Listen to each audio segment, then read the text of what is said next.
¿Ya viste Takopi? Espero que ya lo hayas hecho. La verdad es que la recomendación de Vania fue espectacular. Lo discutimos en Sapiens y aquí en la lupa quiero hacerle un zoom a muchísimas preguntas que surgieron y además a proponerte varias preguntas y proponerte varias perspectivas que nos pueden ayudar a entender un poquito más de lo que este anime se trata. A mí la verdad es que desde hace años había dejado de ver anime. Quizá en la infancia habré visto uno o dos y después una película. Pero esto realmente rompió por completo todas mis expectativas. Te seré muy sincera, yo pensé que un anime no podía tratar de cosas tan intensas, tan confrontativas y además tan duras y tan crudas. Creo que a diferencia de otras series que incluso han sido galardonadas, en este anime podemos ver algo que es escalofriante. La perspectiva de los traumas, de las heridas humanas desde la infancia, es decir, en donde se originaron.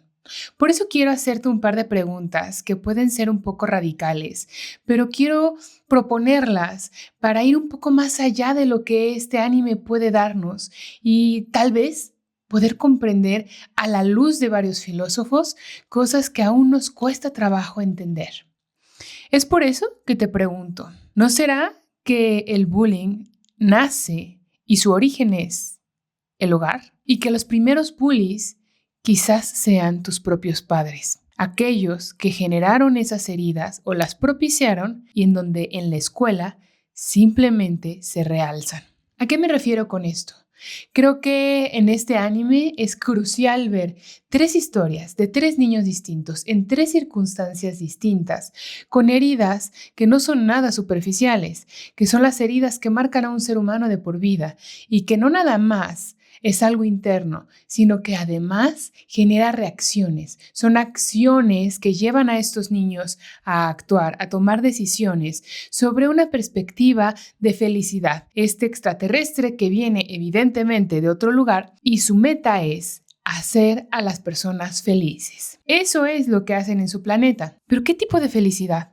Realmente una felicidad muy infantil, que es estar como extasiado todo el tiempo y sonriendo y que todo es perfecto y que no hay ningún problema. No sé si esa es la felicidad que puede ser sostenible en este planeta, pero lo que sí te puedo decir es que estamos rodeados de un intento muy pobre de lograrla, en donde además estamos pisoteando a otras personas, utilizamos a las personas como medios para lograr la felicidad.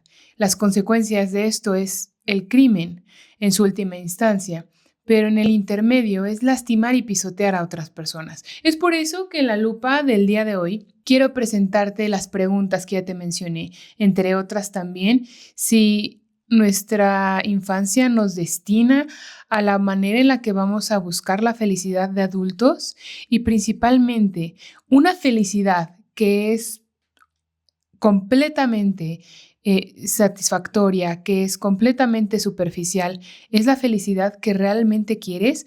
Y mejor aún, esta pregunta que no vamos a responder y nunca vamos a intentar hacerlo, pero vale la pena cuestionarte qué es la felicidad. ¿Y qué es la felicidad para ti? Es por eso que el día de hoy vamos a empezar hablando de cómo es que estas heridas de los niños parten de adultos, parten de su lugar seguro, parten de un lugar en donde se supone que esos adultos deberían ayudarlos y conducirlos a conocerse a sí mismos. Pero no, estos adultos y no niños son quienes exigen, exponen, demandan afectivamente algo que los hijos no están capacitados para sostener. Es por eso que un niño desprotegido hace lo único que puede, compensa o repite su entorno lo que vive dentro de su casa. Es por eso que vamos a describir brevemente cuáles son estas heridas, cómo las veo yo. Y yo te pregunto también, ¿cómo ves tú estas heridas? El primer personaje y el que podría ser aparentemente el principal es Shizuka. Esta chica que ni siquiera es vista por su propia madre. Incluso la veremos un par de veces en todo el anime. Ella vive en un hogar en donde no hay mirada, no hay presencia, ni siquiera hay sostén. Y cuando un niño no es mirado, busca desaparecer porque no hay ninguna mirada que lo sostenga. No hay algo que le reafirme que realmente existe y vale su existencia. La depresión de Shizuka es la depresión del niño ignorado, ese niño que aprende que su existencia no pesa y que su único refugio es retraerse. Esto no nace en la escuela. La manera y su depresión en la que funciona no nace en la escuela. Nace porque su madre no la ve y su padre la tiene en el completo abandono, aunque ella ni siquiera es capaz de entenderlo. Lo único que va a suceder es que predispone un vínculo desde esa perspectiva y los niños en su entorno simplemente reaccionan, en este caso Marina. Una chica que en su entorno la violencia, al parecer, es lo que más se privilegia. Entre la madre y el padre, utilizan a esta niña como un intermedio, como un valor de intercambio, en donde no nada más la violencia física, psicológica, económica, ¿no? Está a la vuelta de la esquina. Ella, pues evidentemente aprendió a vincularse de esa forma, a vincularse desde los golpes, desde los azotes, desde el grito, y ella lo va a replicar en la escuela. ¿A quién? Pues a alguien deprimido, porque al parecer estos elementos se compensan. Es un correlato en donde estas formas de vincularse se van equilibrando.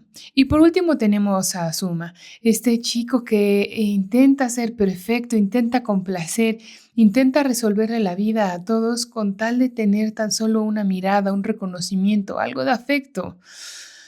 Algo que en su casa no obtiene porque está luchando por simplemente tener un lugar en su casa, por tener un lugar de pertenencia, cosa que no tiene. Cualquier niño que su madre no lo ve con cariño, con ternura y con que se merece el amor ahí dentro, va a buscarlo a costa de complacencia. Y esto hace que estos tres niños están repitiendo lo que aprendieron emocionalmente. Estos niños no eligen ser así. Vaya, no tienen ni siquiera la capacidad de poder elegir porque no conocen lo suficiente ni de sí mismos, ni de la vida, ni tienen tanta experiencia para poder comprender qué están viviendo.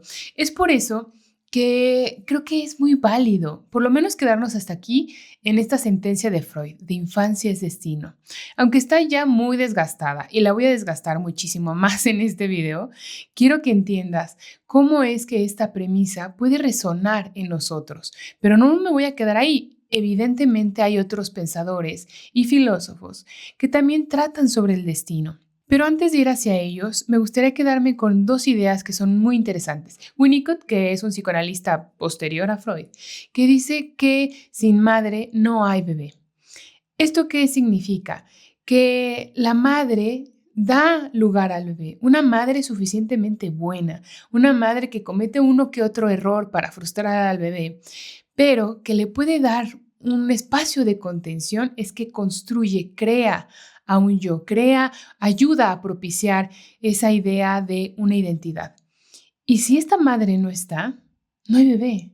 Si esta madre no está, hay ausencia de cariño, ausencia de mirada, ausencia de reconocimiento. Y este bebé se la va a pasar buscando a mamá, buscándola, como lo podemos ver en Azuma, como lo podemos ver en Shizuka y en Marina. Estos tres niños se la pasan buscando a su madre a costa de lo que sea, en donde sea, como ellos aprendieron. Y otra pensadora que me gustaría mucho integrar aquí es Alice Miller y nos dice, el niño obligado a adaptarse deja de sentir.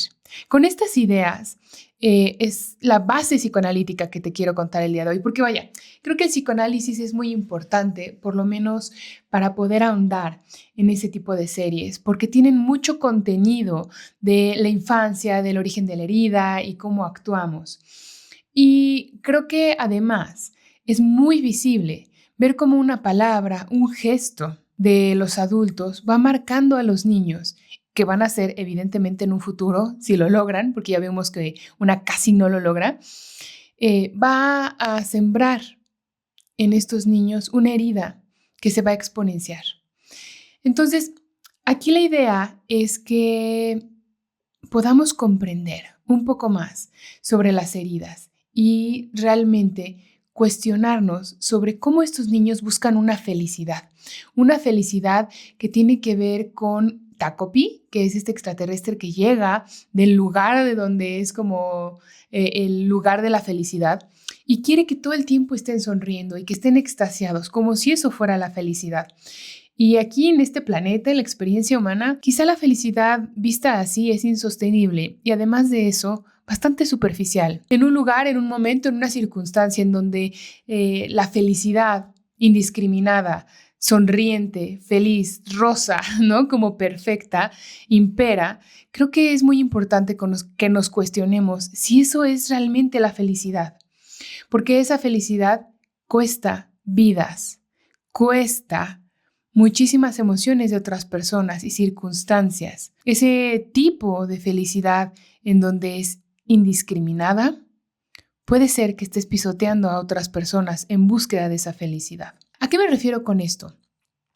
Takopi es un extraterrestre que a costa de lo que sea va a justificar los medios para llegar al fin, lo que Maquiavelo decía.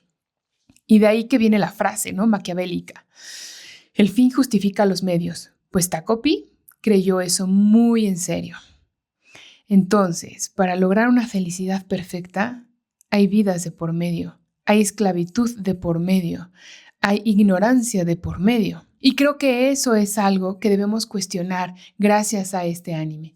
Pero antes de meternos a la idea de la felicidad, me gustaría más elaborar el aspecto del destino y el aspecto de qué es la infancia respecto al destino como adulto.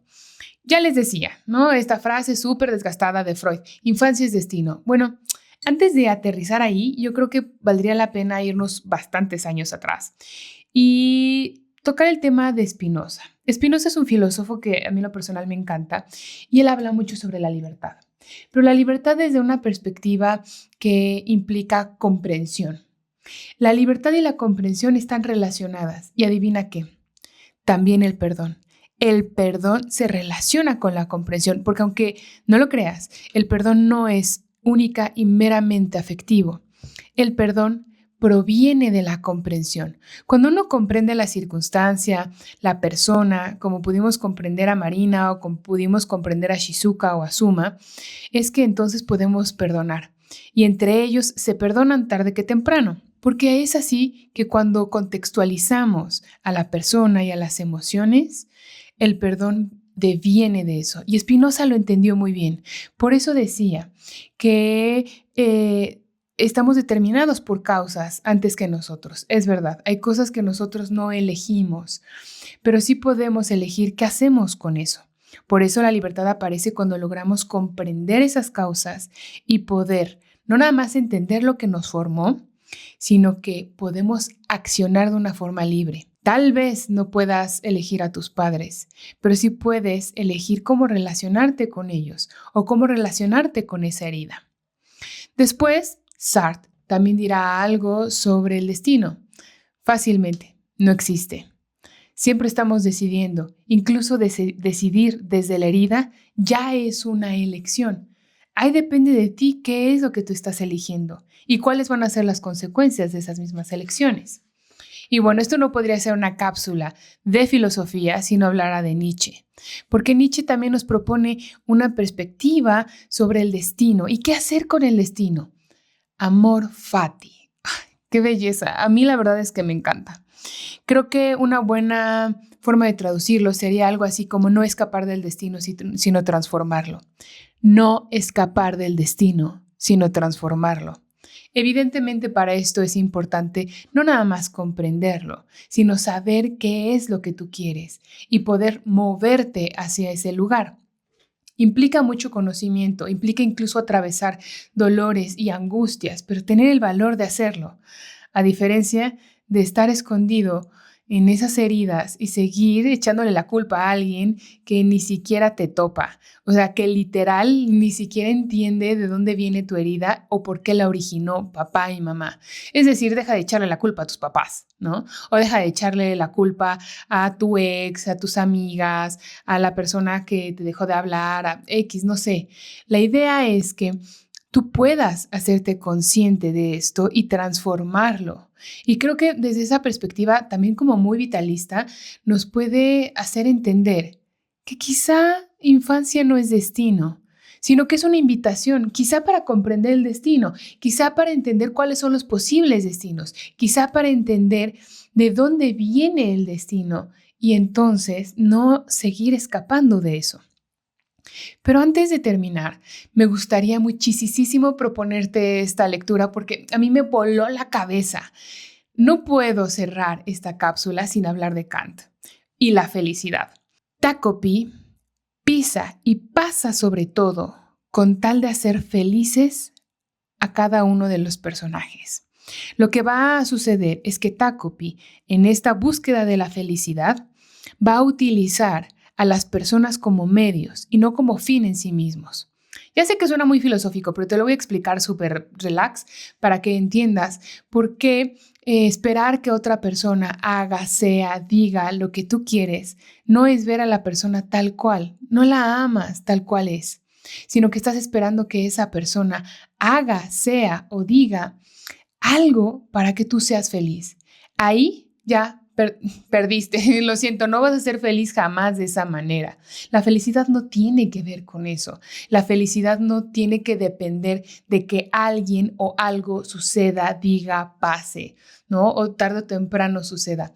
Y creo que este tipo de fantasías infantiles que todos tenemos antes de dormir sobre cómo sería mi vida si yo tuviera $1,000,000 o cómo sería si tuviera la vida perfecta, son el tipo de fantasías infantiles que Takopi encarna, que este extraterrestre que viene a que las personas sean felices de una manera indiscriminada, que sea absoluto, que sea puro, que además sea una sonrisa y que sea un éxtasis continuo, es absurdo.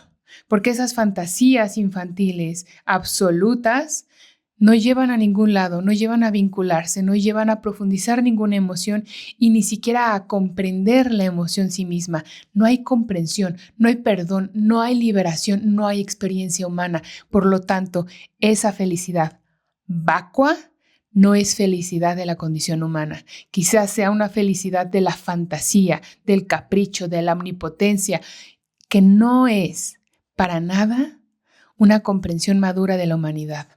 Por eso, todas estas felicidades que se venden fácil, gratis o rápido o que además son instantáneas, déjame decirte algo, no te van a llevar a ningún lugar porque vas a estar utilizando a algo o a alguien como un medio para ser feliz. Quizá la felicidad tenga que ver más con la comprensión, con el perdón, con la liberación, con simplemente conocerse a uno mismo. No sé, ¿tú qué piensas? ¿Para ti qué es la felicidad? ¿O crees que la felicidad son las cosas? ¿O estar feliz, sonriendo más, ¿no? En ese sentido. ¿O que las cosas se hagan a tu voluntad y salgan como tú quieres y se cumplan todos tus deseos? ¿Eso es felicidad para ti? Porque si lo piensas así, déjame decirte que eso es una fantasía infantil. Y peor aún, no va a suceder. No sé, ¿tú qué piensas? ¿Estuvo muy intenso? Platícame. Esto es La Lupa. Yo soy Patti. Vamos a preguntarnos más cosas. Cuéntame, ¿qué piensas?